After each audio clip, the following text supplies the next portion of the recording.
All right, so let's imagine what's happening with genes and traits and proteins.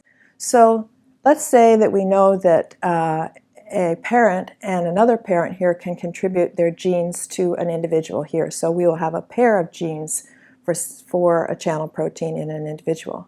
And what I'm showing you is with my open palms that this is a working protein, and this gene can make a protein which will be perfectly normal.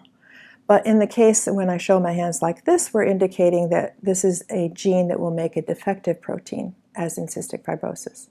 So let's think again. So this time an individual inherits a working gene that makes a working protein, and this gene over here works, but it makes a defective protein.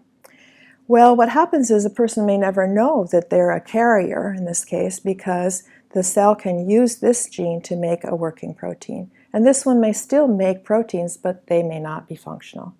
So the real problem always happens in cystic fibrosis when an individual inherits, of course, two defective genes, and there is no other go-to way of making working proteins. So it helps to understand that traits are not just things that people talk about that have to do with eye color or hair color. They involve proteins, and proteins are the ones that make for these traits. And in this case, this channel protein is a good example of how you can teach about this.